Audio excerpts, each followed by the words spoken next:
The Valley of Everglow was not like other places. For one, the sun never quite reached it. Not in the way did the high peaks that cradled the valley like a sleeping titan's hands, nor the sunken mire beyond the Whisperwind Pass. In Everglow, the sky was a perpetual canvas of deep, soft twilight, where the stars, impossibly large and close, glittered with the cool fire of distant diamonds.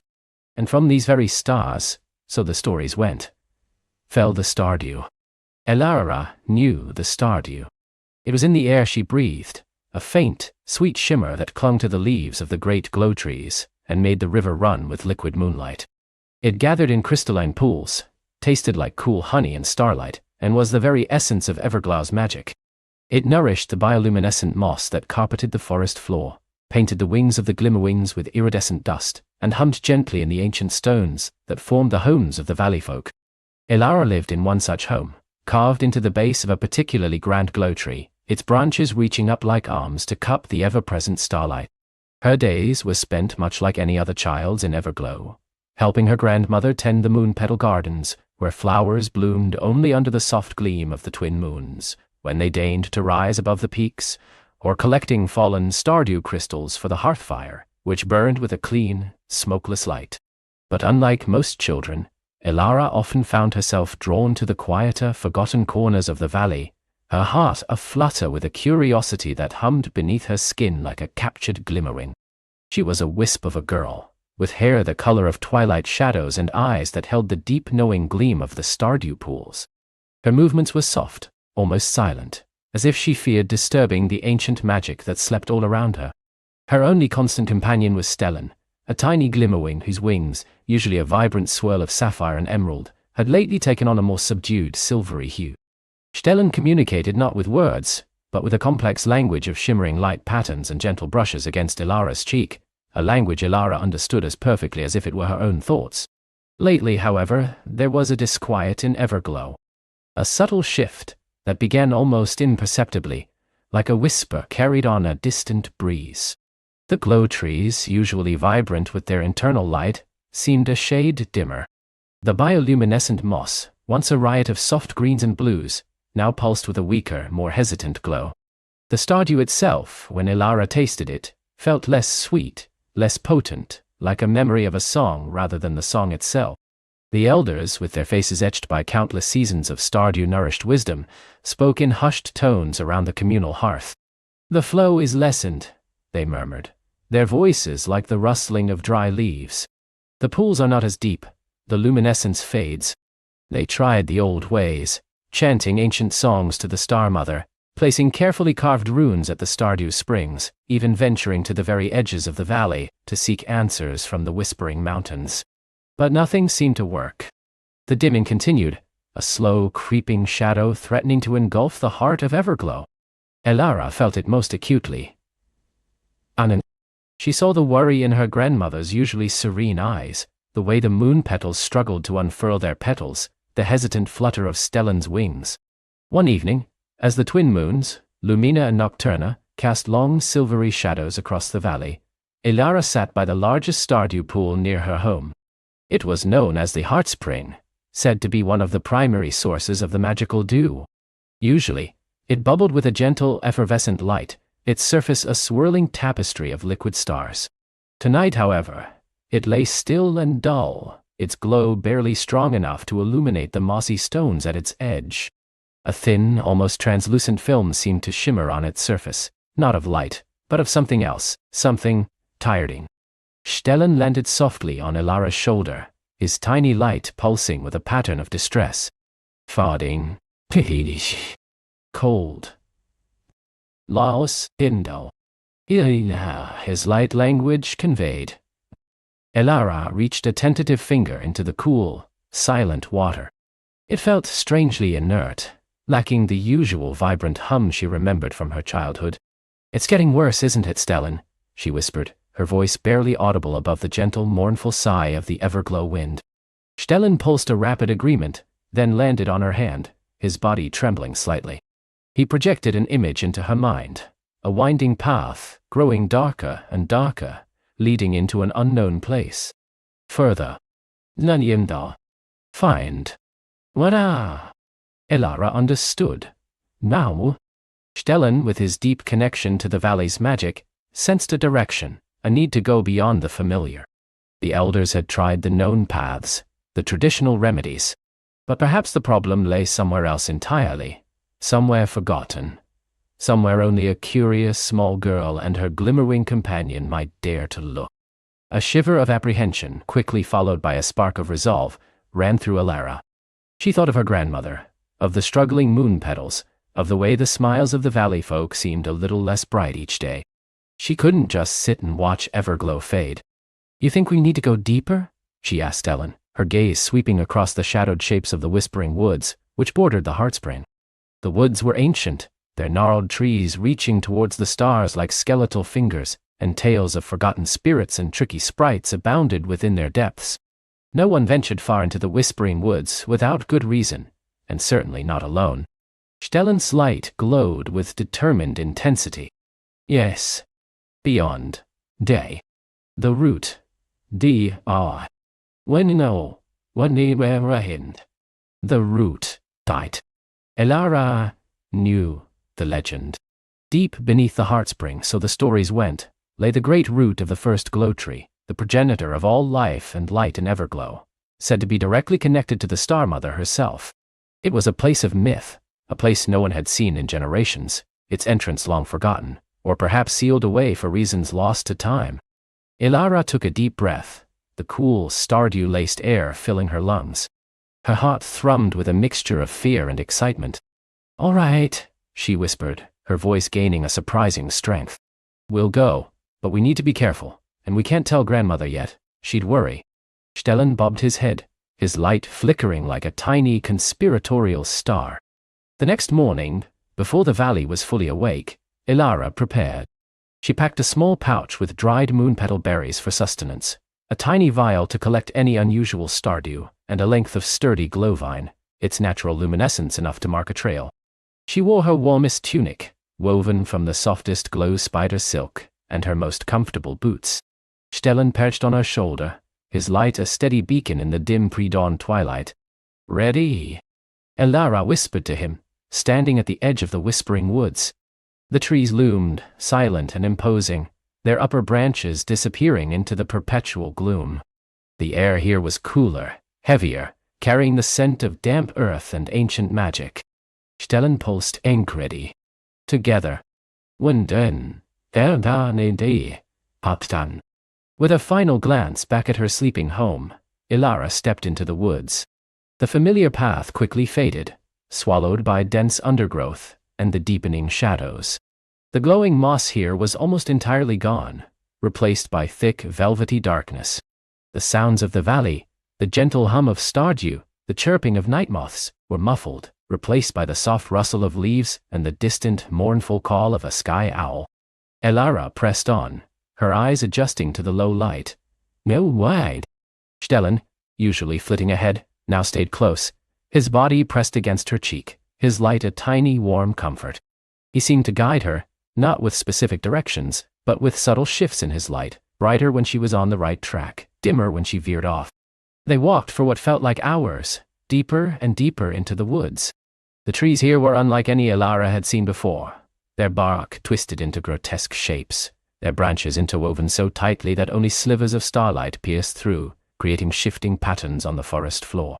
Strange, unheard of, fungi glowed with a sickly green luminescence, and the air grew heavy with a sense of ancientness, a presence that was both awe-inspiring and slightly unnerving. Suddenly, Stellan pulsed with alarm.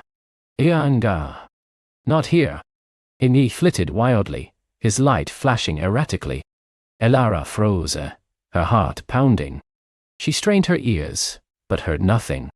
Then a low growl rumbled from the shadows ahead, a sound that seemed to vibrate in her very bones. It was deep, guttural, and undeniably predatory. "What is it, Stellan?" she whispered, her hand instinctively going to the small smooth stone she carried in her pocket, a gift from her grandmother, said to ward off ill spirits. Stellan projected an image of a large shadowy creature, with eyes like smoldering embers and claws like obsidian blades. Shadow beast. Dart. Lost. Hungry. Oni. Anithi hinder. Shadow beasts were creatures of the deep woods, rarely seen near the valley's heart. They were attracted to despair and dimming light, feeding on fear and fading magic. Their presence here, so close to the heartspring, was a terrible sign. The growl came again, closer this time. Elara peered into the gloom, her breath catching in her throat as she saw 2 pinpricks of crimson light glowing in the darkness. "Run, Stellan," she urged, but Stellan clung to her, his light pulsating with defiance. "No. Not run. Hide. Oh nay." He guided her towards a cluster of ancient twisted roots, forming a small, dark hollow. Elara squeezed herself into the cramped space, pulling her legs up to her chest, her heart hammering against her ribs. Stellan, with a flash of ingenuity, dimmed his own light almost entirely, making them practically invisible in the deep shadows. The shadow beast lumbered past their hiding place, its heavy footsteps shaking the earth.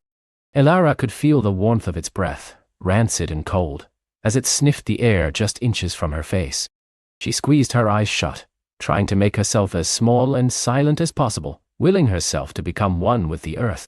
After what felt like an eternity, the heavy footsteps receded, the growls fading into the distance. Elara waited, counting to 50, then 100 before slowly, cautiously, peeking out. The crimson eyes were gone. Stellan's light slowly brightened, a triumphant little pulse. Safe. Elara let out a shaky breath she hadn't realized she was holding.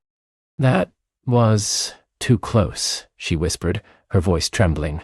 "Why would a shadow beast be so far in?" Stellan projected an image of the dimming heartspring, then the shadow beast, then a connection between them. Fading dot. Was. Date. Darkness. The deepening of Everglow was drawing the darkness closer. It was a vicious cycle. They continued their journey, now with an added layer of urgency. The threat of shadow beasts, a clear symptom of Everglow's weakening magic, spurred Elara onward. Stellan led her deeper still, past trees that seemed to whisper ancient secrets and through patches of glowing fungi that shimmered with a ghostly light. Eventually the trees began to thin, and the ground sloped downwards, leading into a deep ravine Elara had never seen before. The air here was even colder, and a faint echoing sound, like water dripping into a vast cavern, reached her ears. "The root?" she whispered, her voice filled with a new sense of wonder. Stellan confirmed it with a bright, excited flash. "I don't know anyway. It won't house. Had it stated and told it. I don't know. Path. Hidden te. Antrihima te. And wall in Sia." Following Stellan's guidance, Elara found a narrow, winding path, almost entirely obscured by thick, ancient vines. She carefully pushed them aside, revealing a dark opening in the rock face, the entrance to a cavern, its depths shrouded in absolute darkness. No glow moss, no fungi, no stardew light illuminated this place. It was truly a forgotten corner of Everglow. Taking a deep breath, Elara activated her glowvine. It pulsed with a soft, steady light, pushing back the oppressive gloom. She stepped into the cavern, Stellan hovering just above her head, his light adding to the illumination. The cavern was immense, its ceiling lost in shadow. Stalactites, like long, crystalline teeth, hung from above, dripping with water that echoed strangely in the vast space. The floor was rough, uneven rock, slick with moisture. As they ventured deeper, Elara noticed something peculiar. The air, though cold, began to hum with a faint, resonant vibration. And then she saw it. Ahead in the very center of the cavern was a massive, gnarled root. It was unlike any tree root she had ever imagined. It was broader than her house, its surface a tapestry of ancient bark and shimmering, almost metallic fibers. But what truly captivated her was its color. It was a deep, iridescent purple, shot through with veins of silver and gold, and it pulsed with a faint internal light, like a dying ember. This was it. The great root of the first glow tree. The very heart of Everglow's magic. But it was not vibrant. It was fading. Its light was weak, its pulse sluggish. It looked ill. Elara approached the root with reverence, her footsteps echoing softly in the cavern. She reached out a trembling hand and touched its ancient surface. It was cool, almost cold, and surprisingly smooth, despite its gnarled appearance. As her fingers made contact, she felt a faint tremor, a weak thrum of energy, like a sleeping giant stirring in a dream. Stellan flew to the root, landing on one of its silver veins. His light, usually so bright, seemed almost overwhelmed by the sheer scale of the root's presence. He projected a new image into Elara's mind, a crack, a fissure, running deep into the root's core, from which a dark, viscous substance seemed to seep. Unwind. Leaking. Life. Oh my. A wound. The great root was wounded. And from this wound, its lifeblood, its stardew, was seeping away, replaced by something dark and draining. Elara's eyes followed the trajectory of Stellan's light. There, hidden beneath a curtain of ancient, glowing fungus, was a deep fissure in the root's bark. And from it slowly, inexorably, oozed a thick, inky black substance, like liquid shadow. It was not a physical blockage, but a corruption. A poison. This was the source of Everglow's fading light. Not a blockage, but a sickness at its very heart. Elara stared at the wound, her mind reeling. How could something so ancient, so powerful, become sick? And what could possibly heal it? The task felt impossibly vast, utterly beyond her small capabilities. She was just Elara, a girl who talked to glimmerwings and tended moon petals. How could she possibly mend the very heart of Everglow? Stellan landed on her shoulder, his little body radiating reassurance. Not alone. We will find. Inadetitante. Cannot stop Nia. It's France, unte. Elara looked from the wounded root to her tiny companion, then back into the shadowy depths of the cavern. A profound sense of responsibility settled upon her. The fate of Everglow, of her grandmother, of the moon petals and the glimmerwings, rested on her small shoulders. She didn't know how, but she knew she had to try. The answer, she realized, was not here in this cavern, but somewhere else. The poison had come from somewhere. It had a source, a cause. And to heal the root, she would have to find that cause and stop it. Her journey had just begun. Her journey had just begun. Elara turned from the shimmering root, her heart a drum against her ribs. The cavern, usually a haven of gentle light and soft sounds, now felt heavy with a somber silence. The glimmerwings clung to the cavern walls, their lights dimmed to faint pulses, like distant stars struggling to be seen. She knew she couldn't stay. But which way out? The entrance she'd used felt far away, lost in the twisting passages. She closed her eyes, reaching out with her senses, trying to feel the whispers of the earth, as her grandmother had taught her. She didn't seek the light of the root itself, but rather the subtle absence of the blight, a faint, almost imperceptible warmth that pulled her towards the surface. When she opened her eyes, a path seemed to materialize before her, not of stone or light, but of pure intuition. It was a twisting tunnel, narrower than the main passages, and draped with ancient, luminescent moss that pulsed with a soft silver glow, like the moon petal root itself. It was almost as if the root, even in its sickness, was showing her the way. Taking a deep breath, Elara stepped onto the moss-covered path, her small hand brushing against the cool, damp stone. The tunnel spiraled upwards, the air growing fresher, carrying faint scents of pine and damp earth. After what felt like an age of climbing, the passage opened into a twilight glade. Elara blinked, adjusting to the muted light filtering through a canopy of tall trees. This was the Shimmerwood, the forest that cradled Everglow, but it looked different.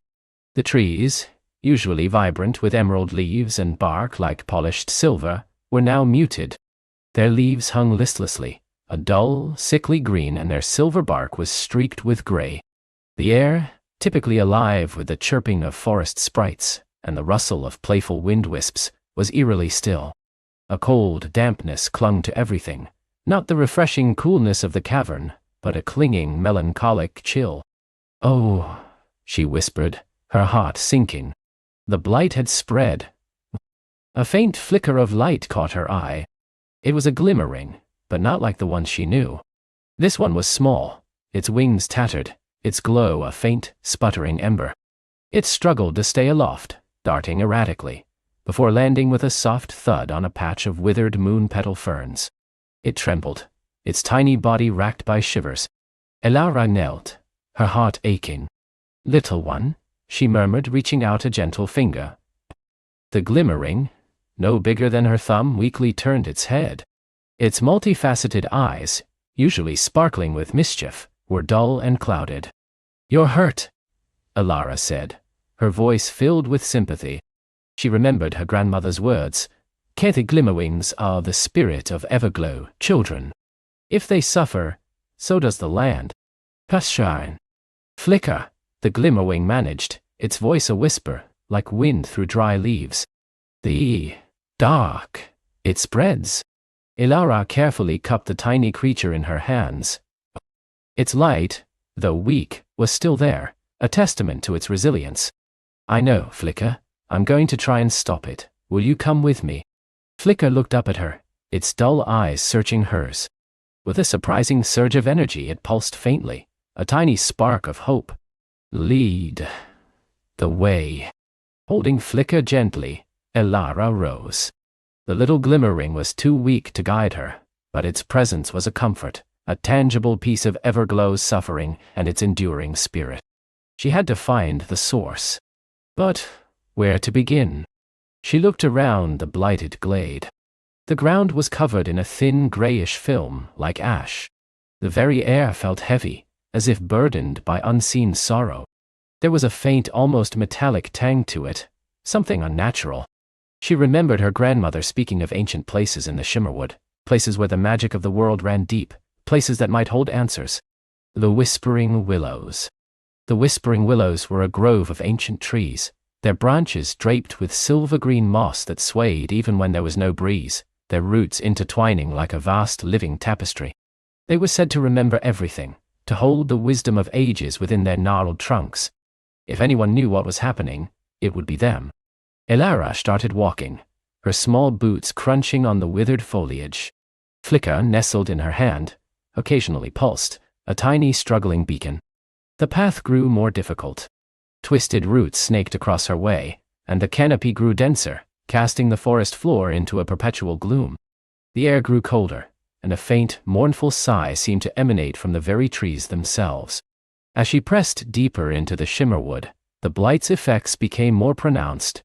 Patches of fungi, dark and viscous, clung to the bark of trees, slowly consuming their life force. The vibrant forest floor was now a barren wasteland of gray earth and brittle twigs.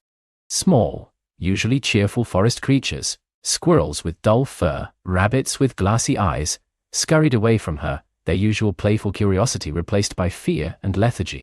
Finally, after what felt like an endless trek, she saw them. The Whispering Willows.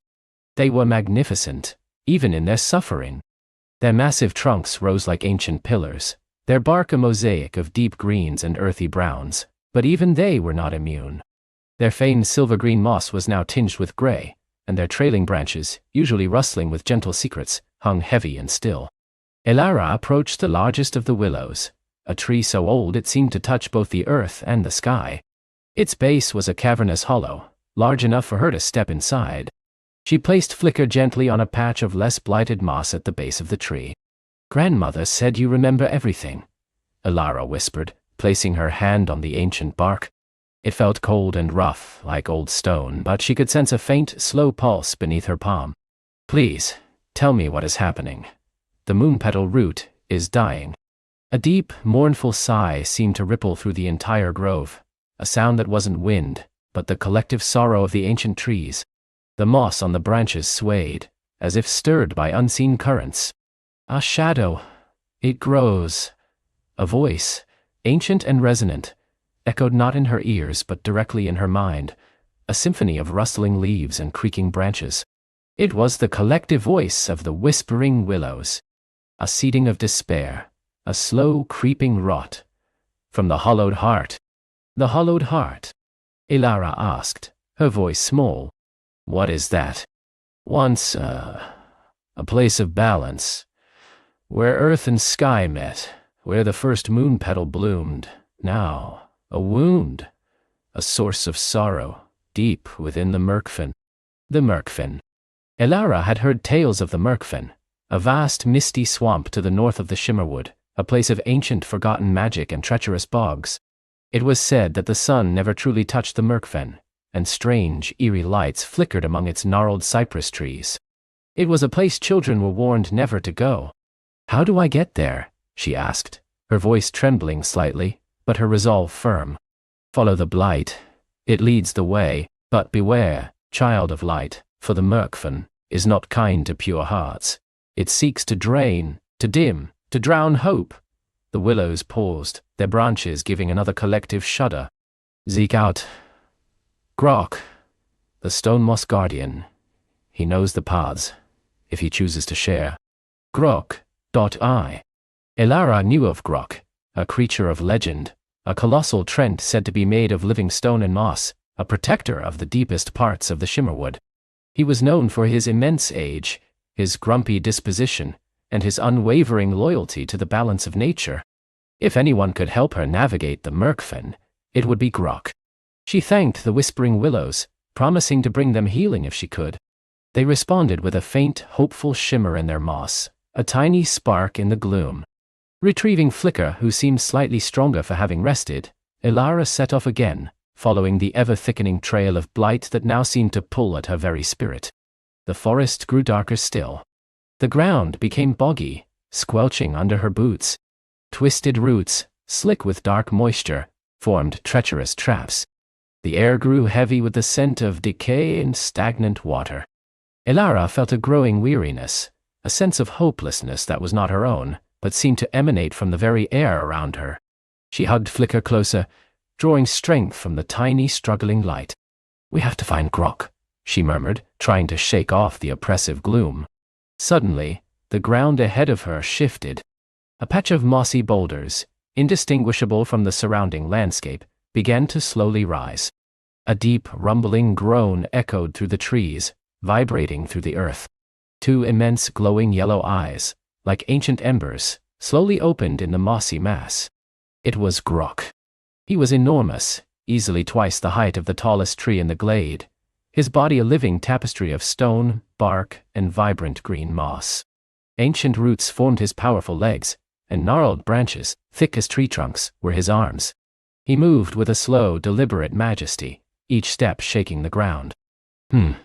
Grok rumbled, his voice like stones grinding together. "Another tenderfoot, wandering where they shouldn't. What brings a sprout like you to my slumbering grounds?" His glowing eyes fixed on Elara, unblinking. Elara took a deep breath, trying to appear brave. "Greetings, Grok, stone moss guardian. The whispering willows sent me. The moon petal root is sick, and the blight is spreading. They said you could help me find the hollowed heart in the Merkfen." Grok let out a long, creaking sigh, which sounded like a forest settling after a storm. The Merkfen, a place for ancient things, not for children. The hollowed heart, a place best left forgotten. He paused, his gaze sweeping over the blighted forest around them. "But the blight, it darkens even my dreams. It makes the earth ache." He looked at Flicker, who pulsed weakly in Elara's hand. "Even the glimmerlings suffer." "Please, Grok," Elara pleaded. "My grandmother, the moon petals, all of Everglow depends on it. I have to find the source of this sickness." Grok considered her for a long, silent moment. The ancient eyes seemed to peer into her very soul. "Courage you have, little sprout, and a pure heart for now. But the Merkfen, it will test you. It preys on doubt, on fear, on all that makes you small." He stooped, his massive head coming closer to her. The scent of damp earth and ancient stone filled the air. "The hollowed heart is a place of shadows, child, and shadows like to swallow light." "I understand," Elara said, her voice firm. "But I cannot let Everglow fall." Another long sigh from Grok. "Very well, I will guide you to the edge of the Merkfen, but beyond that, the path is your own. I cannot venture deep into that place anymore. The blight's touch is too strong even for me. It leeches strength, even from stone." Elara felt a surge of relief. "Thank you, Grok, thank you." Grok grunted and began to move, his immense form parting the blighted trees with ease. Elara followed in his wake, the ground vibrating with his slow, deliberate steps. He moved silently despite his size, a living mountain making its way through the dying forest. Flicker, sensing the guardian's power, seemed to glow a little brighter, as if drawing courage from his presence. The journey with Grok was slow but steady. He pointed out faint paths Ilara would have missed, revealed hidden springs of clear water that still defied the blight, and taught her to listen to the subtle shifts in the wind, to discern the faint whispers of the forest's spirits, even those muted by the creeping sickness. He spoke little, but his presence was reassuring, a silent bastion of strength against the encroaching gloom. After a full day of travel, as the sky overhead turned to a bruised purple, Grok stopped at the edge of a vast, desolate expanse.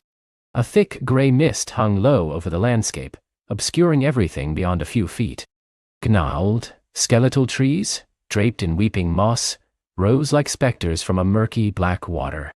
The air was heavy, still, and carried the pungent smell of decay and something else, a cloying sweetness, like rotting flowers. This was the Merkfen. Here, Grok rumbled, his voice even more somber. The Merkfen begins. The air itself here will try to pull you down. It feeds on weariness. Trust your heart, little sprout, and do not let the whispers drown your own thoughts. He knelt, his massive stone hand gently nudging her shoulder. The hollowed heart, deep within. It seeks to break the balance. Find what seeds the blight, and break its hold. Ilara looked up at the ancient guardian, her heart filled with gratitude.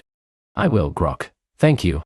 With a final sad rumble, Grok turned, his immense form slowly receding back into the blighted shimmerwood, until he was swallowed by the approaching night. Ilara was alone again, at the precipice of the Merkfen. The mist swirled around her, cold and damp. She could hear faint, gurgling sounds from the water, and the distant, mournful cries of unseen creatures. The oppressive feeling intensified, pressing down on her, whispering doubts into her mind. You are too small. You are not strong enough. Everglow is lost. Your efforts are futile. Only No, Ilara whispered, clutching Flicker, whose light was now a steady, though still faint, glow. I won't give up. She stepped into the Merkfen. The ground was soft and spongy, sinking beneath her weight. Murky water, black as ink, seeped into her boots. The mist clung to her, chilling her to the bone. Every step was a struggle, as if the Merkfen itself resisted her presence. Flicker, however, began to react. Its light, though weak, pulsed faster, and it strained its tiny head, pointing its antennae forward. Stronger, here. The dark is stronger. Ilara focused, trying to discern a path in the bewildering mist. She remembered the whispering willow's words. Follow the blight. It leads the way. Your oppressive feeling was a clue. She allowed herself to be drawn towards the deepest pockets of despair, trusting that the source of the poison would be where its effects were most potent. She navigated through tangles of skeletal branches, over slippery roots, and around stagnant pools that reflected nothing but the gray sky. Strange, pale fungi, some glowing with an eerie, sickly luminescence, dotted the landscape. The air grew thicker, heavier, making each breath a conscious effort. As she delved deeper, she began to notice something else. Small, shadowy shapes flickered at the edge of her vision. They were like wisps of smoke, coalescing into vague, animalistic forms, a hunched fox, a slinking wolf, a stooped raven, but devoid of any warmth or life. They seemed to watch her, their movements furtive, their presence causing a prickle of unease. These were the blight wraiths, manifestations of the Merkfen's gloom, feeding on stray emotions. One of them, a shadowy form like a twisted skeletal bird, swooped close, its form momentarily solidifying, revealing hollow eyes that seemed to drink the light. It let out a soundless shriek that resonated in Ilara's mind, filling it with a wave of despair. Tone-backed, titinasi, tidal, wanin wenasi hisei. There is no hope. All is lost. Ian, genteti. Kamamanta. Ilara stumbled, her hand flying to her head. The wave of sorrow was overwhelming, threatening to drown her. But then she felt Flicker's tiny body pulse in her hand, a defiant spark against the gloom. She remembered her grandmother's smile, the vibrant colors of Everglow, the gentle glow of the moon petal root before the sickness. "No," she cried, her voice echoing strangely in the mist. "You won't take my hope." She focused on Flicker's light, on the memory of home, and pushed back against the invading gloom. The blight wraith recoiled, its form wavering, as if stung by her resolve. It dissolved back into the mist. Elara took several shaky breaths. This was what Grok had warned her about. The Merkfin wasn't just dangerous physically, it attacked the spirit. She had to be strong. She continued, guided by Flicker's urgent pulses and the growing intensity of the blight. The ground began to rise slightly, forming a small moss-covered hillock in the heart of the swamp. On top of it, she saw a cluster of ancient gnarled trees, even older and more twisted than any she had seen. Their branches, devoid of leaves, reached towards the sky like grasping claws. Between them, partially submerged in a pool of dark, viscous liquid, was an ancient structure. It was a crumbling stone archway, adorned with faded carvings of moon petals and glimmerwings, now encrusted with dark, glistening moss. This must be it, the hollowed heart. Once a sacred shrine, now a place of corruption. The air here was thick with a palpable malevolence. The cloying sweetness was overpowering, and a low, rhythmic hum resonated from the dark pool. It was a sound that seemed to vibrate in her bones, a dissonant chord that spoke of imbalance and decay. As Elara drew closer, she saw the source of the hum. In the center of the pool, beneath the archway, stood a tall, slender crystal, dark as obsidian, yet pulsing with a faint, sickly purple light. It wasn't a natural crystal. It had unnatural facets, sharp and jagged, and seemed to drink the light from around it. From its base, tendrils of black, viscous liquid spread into the pool, which in turn seeped into the surrounding Merkfin, poisoning the very earth. This was it. This dark crystal was amplifying and spreading the blight. It was the hollowed heart's corrupted core. Elara approached the edge of the pool, her heart pounding. The crystal hummed, and the blight wraiths here were more numerous, more substantial, swirling around the crystal like dark moths drawn to a sinister flame. They hissed at her, their shadowy forms trying to push her back, to fill her with despair. But Elara stood her ground. She could feel the connection, a dark mirror of the moon petal root's pure light.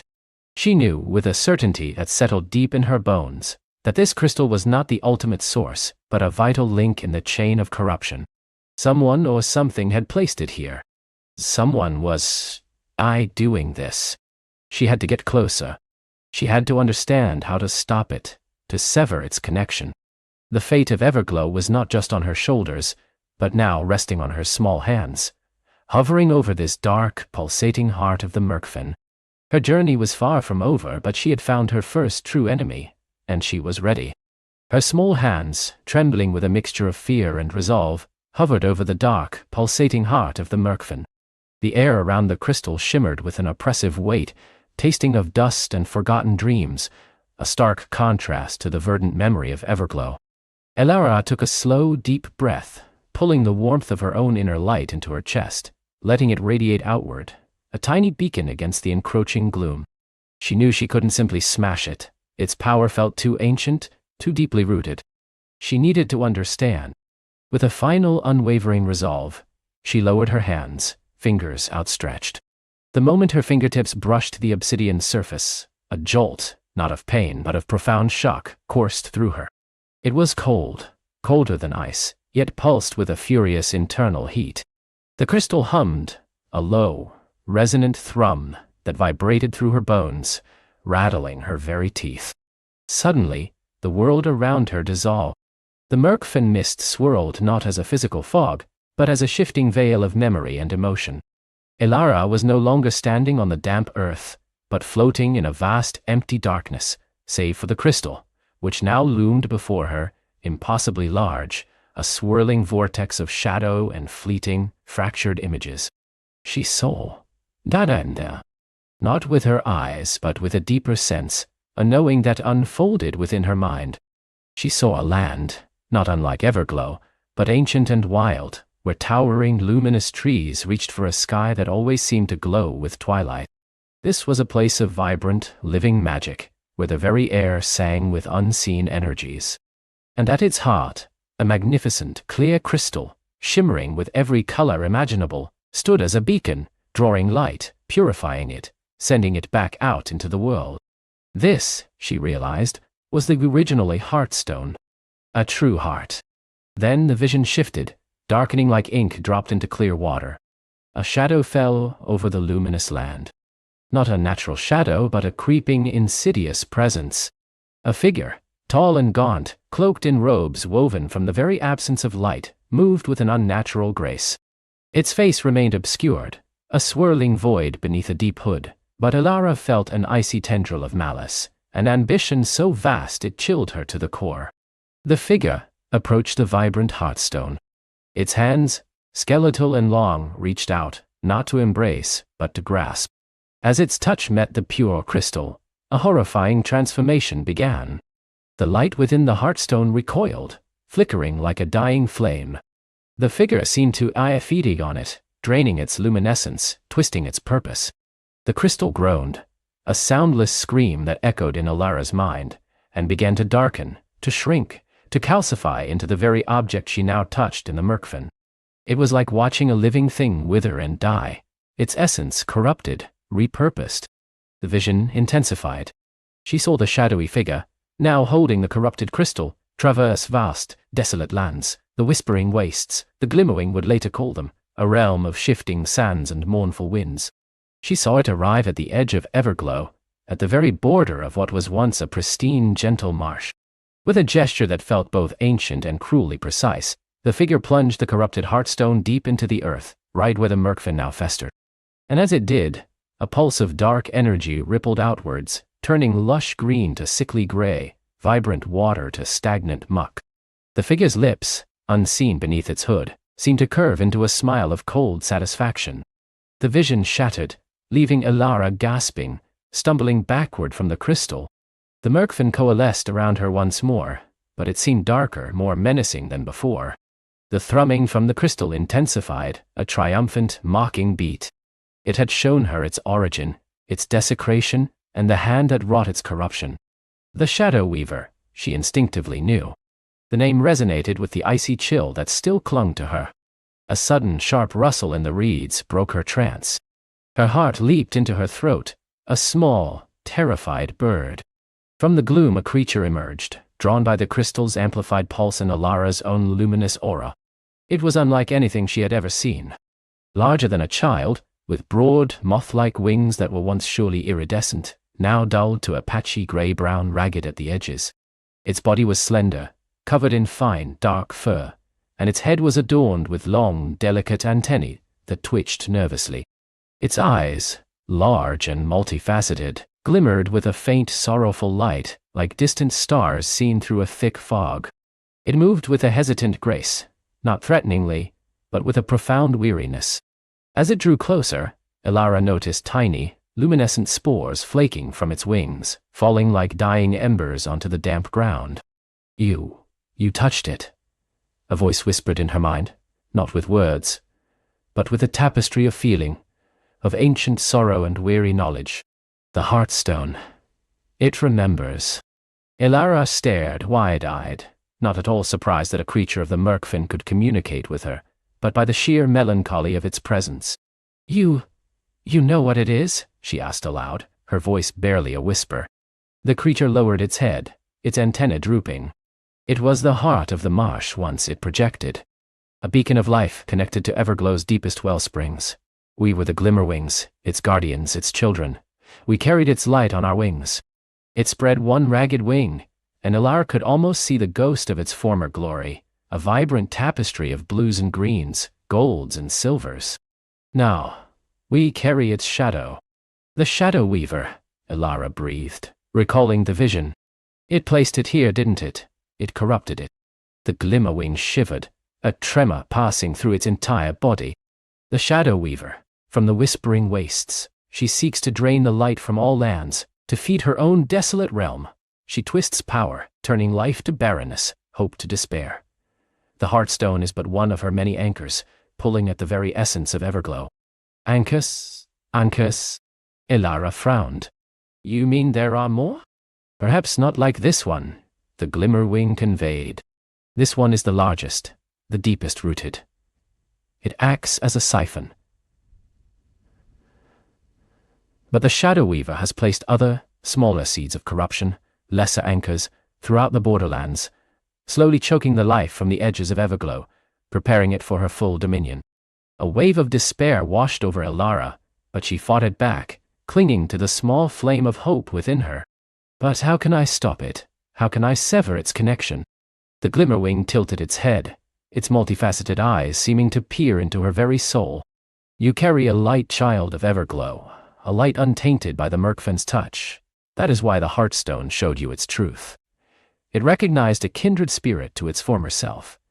You cannot destroy it, not yet. Its roots are too deep, its corruption too pervasive.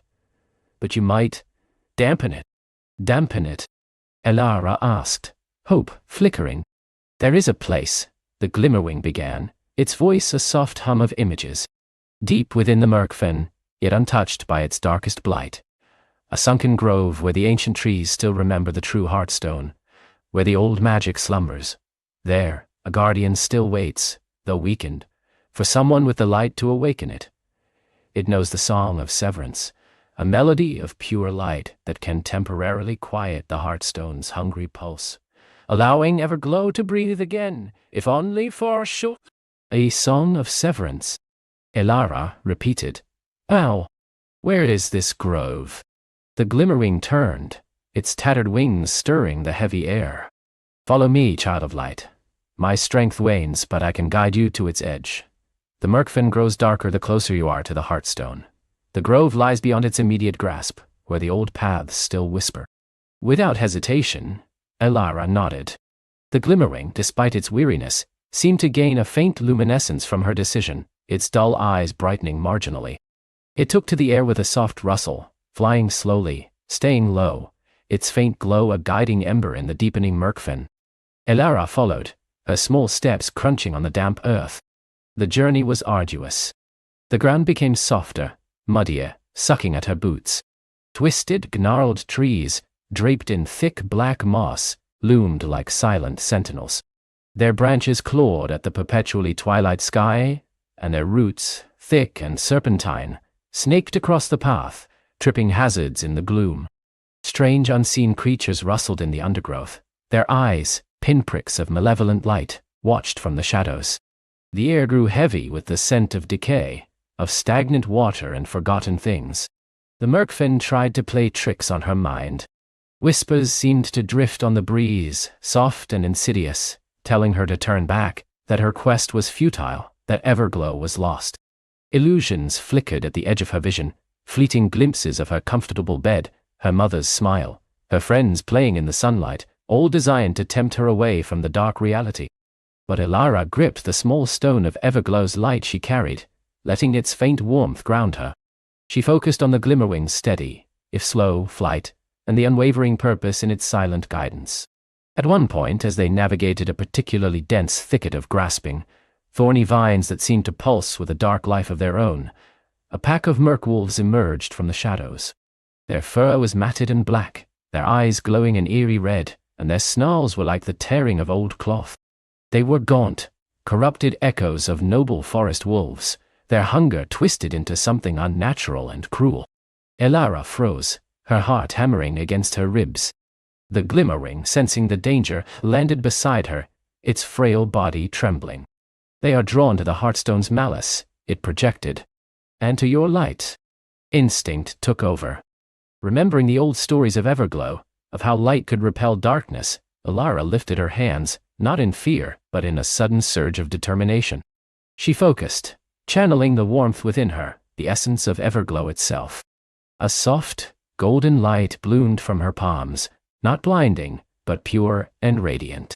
It pushed back against the merkwolves, making them snarl and recoil, their red eyes flickering with discomfort.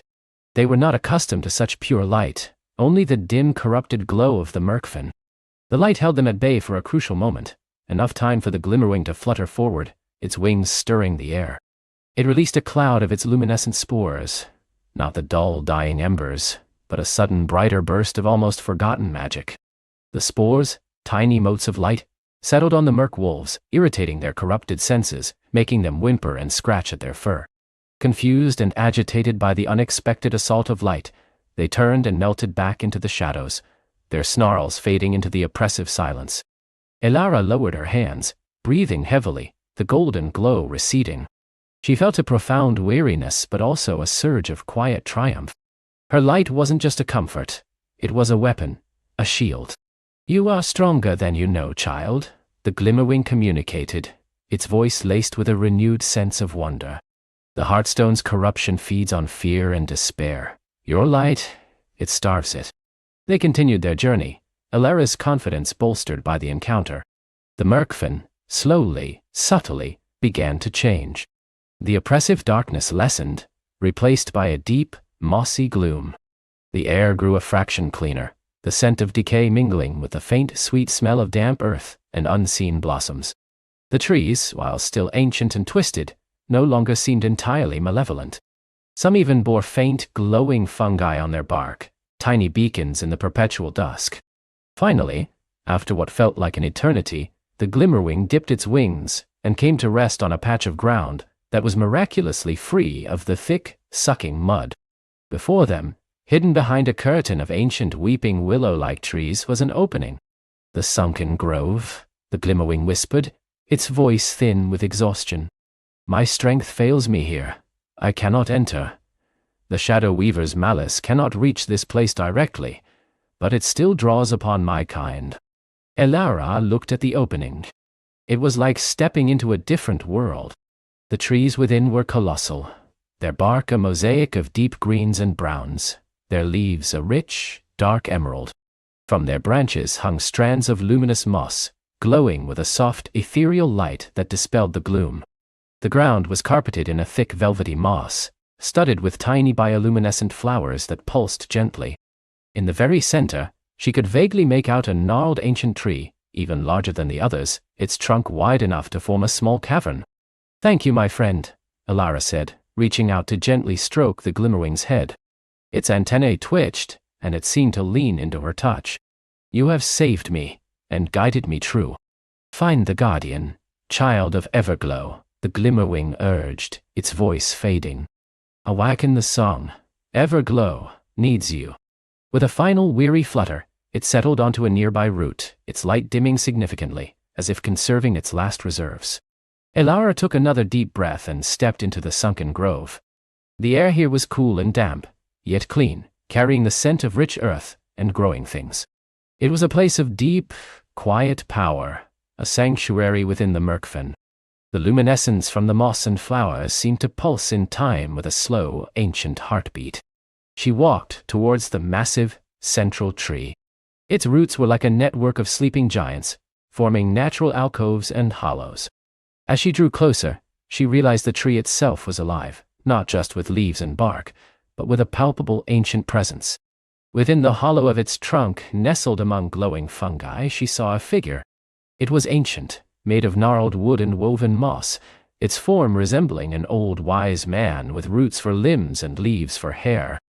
Its eyes, closed and sunken, were two depressions in the mossy face, but Elara felt a profound awareness emanating from it. It was dormant, sleeping, but not truly gone. It was the guardian. "Hello," Elara whispered, feeling a reverence for this ancient being. She reached out, placing her hand gently on its moss-covered wooden arm. As her fingers made contact, a faint tremor ran through the guardian. Its mossy eyelids slowly, creakily began to open. Two deep emerald pools of light, like tiny glowing spring pools, slowly unfurled, focusing on Elara. A sigh, like the rustling of 1,000 ancient leaves, escaped its wooden lips. A child of Everglow, a voice resonated, not in her mind, but from the very air around them, deep and resonant, like the earth itself speaking. "After so long, the light returns. I am Groveheart, guardian of the sunken grove, keeper of the old ways." "Groveheart," Elara murmured, relieved. "I am Elara. I saw the Heartstone. I saw its corruption. The Glimmerwing told me you know the Song of Severance." Groveheart's emerald eyes glowed brighter. "The Song of Severance, yes, a melody woven from the purest light of Everglow, capable of quietening the Heartstone's ravenous hunger, if only for a time. It cannot undo the Shadow Weaver's work entirely, for the Heartstone now draws its power from the Whispering Wastes, as well as from Everglow's stolen essence. But it can buy Everglow precious time to find the true source of the Shadow Weaver's power, and sever her connection to the... How do I sing it? Elara asked, eager. Groveheart slowly shifted, its wooden limbs creaking. It is not merely sung with a voice, child. It is sung with a spirit. It requires the tear of Lumina, a droplet of pure condensed starlight gathered from the highest peaks of the Crystal Mountains, where the heavens touch the earth. Only when the tear of Lumina is held by one with a true heart, and the song of severance is sung, can the Heartstone's pulse be quieted. Elara's shoulders slumped slightly. The Crystal Mountains. Aye. They were far, far away, beyond the rolling hills of Everglow, towering sentinels that scraped the sky. Her journey was indeed far from over. The Crystal Mountains? She repeated, a hint of weariness in her voice.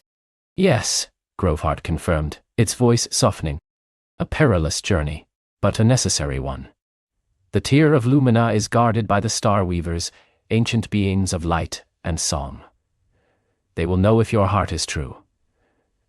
And they will know the full song, which I can only faintly remember in my slumber. Groveheart slowly extended a gnarled moss-covered root finger.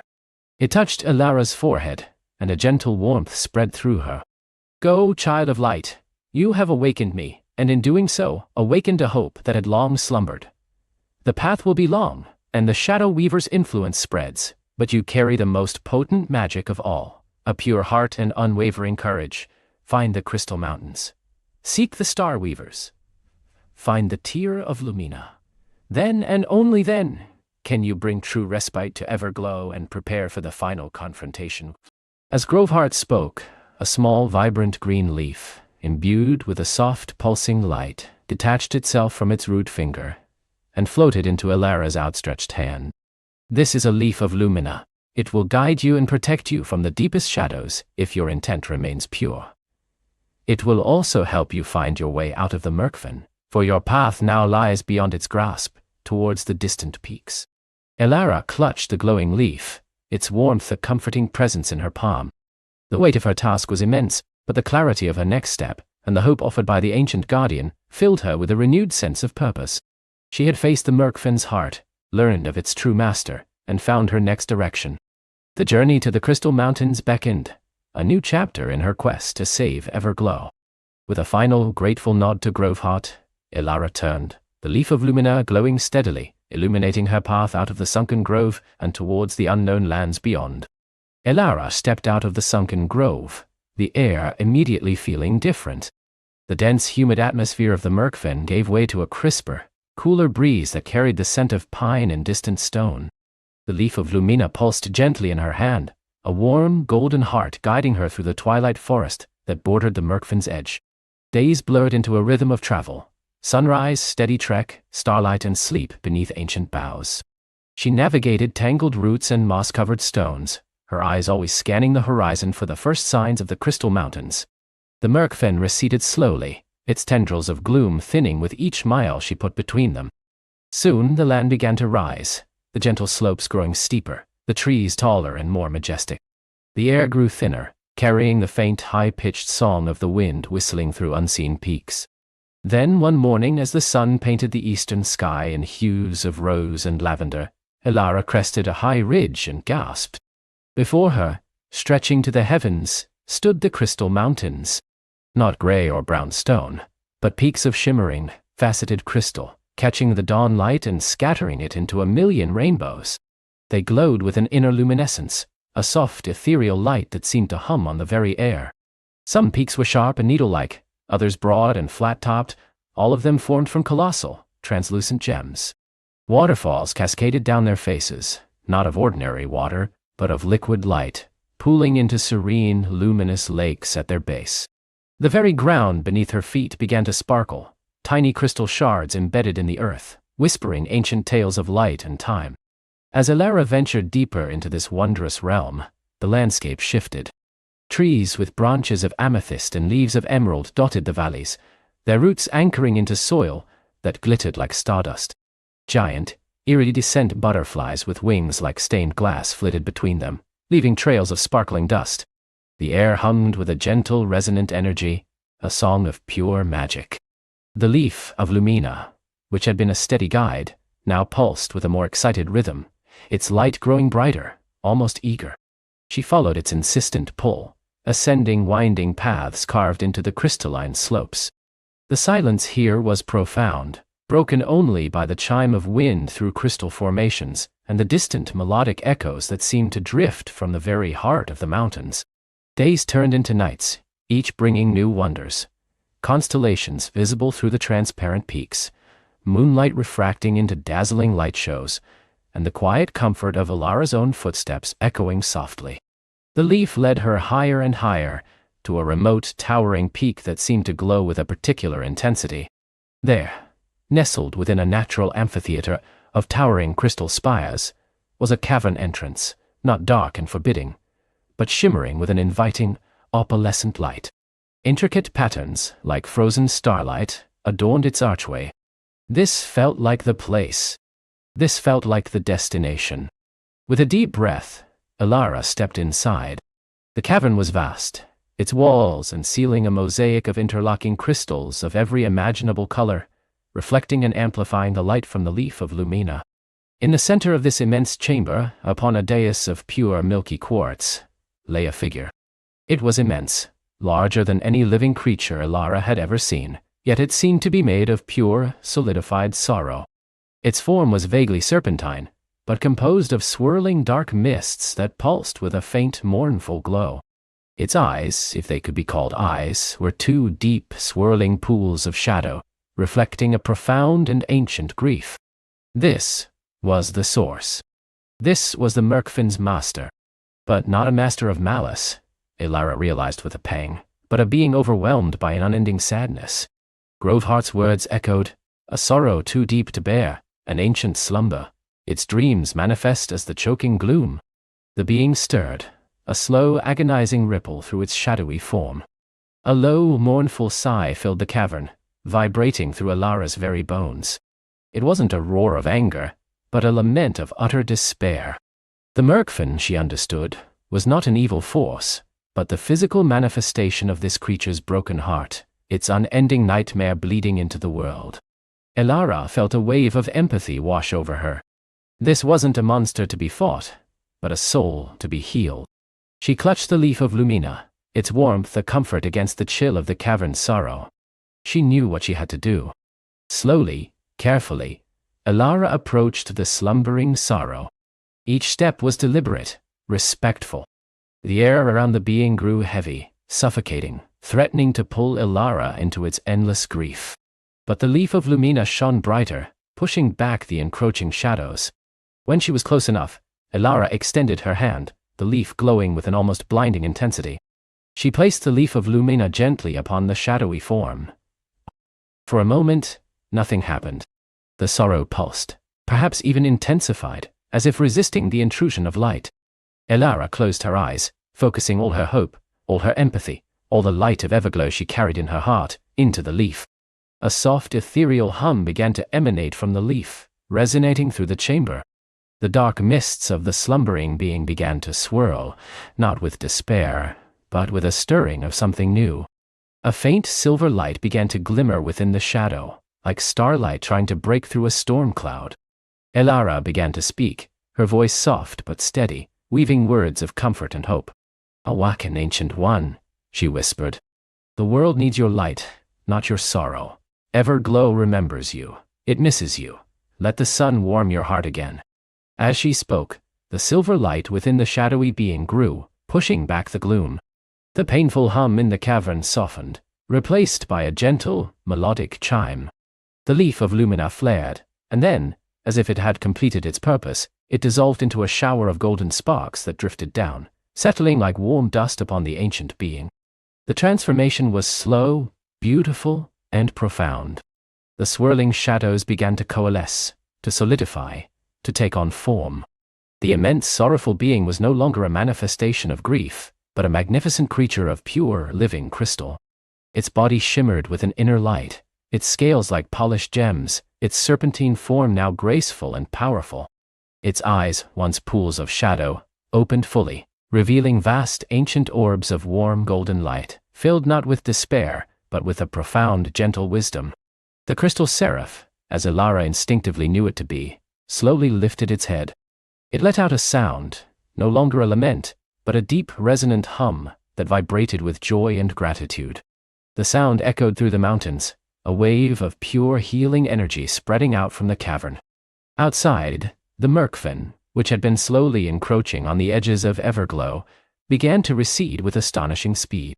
Its shadowy tendrils withered, its choking gloom dissipated into harmless mist, revealing vibrant green lands beneath. The rivers ran clear again, the trees unfurled their leaves, and the sun shone down upon a world renewed. The crystal seraph dipped its head towards Elara, a gesture of immense respect and thanks. Though it spoke no words, Elara understood its message. The long slumber of sorrow was over.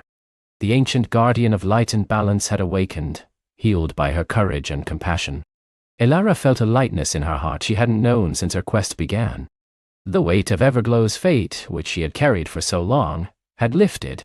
She had faced her fears, traveled through the unknown and found not a foe to conquer, but a wounded heart to mend.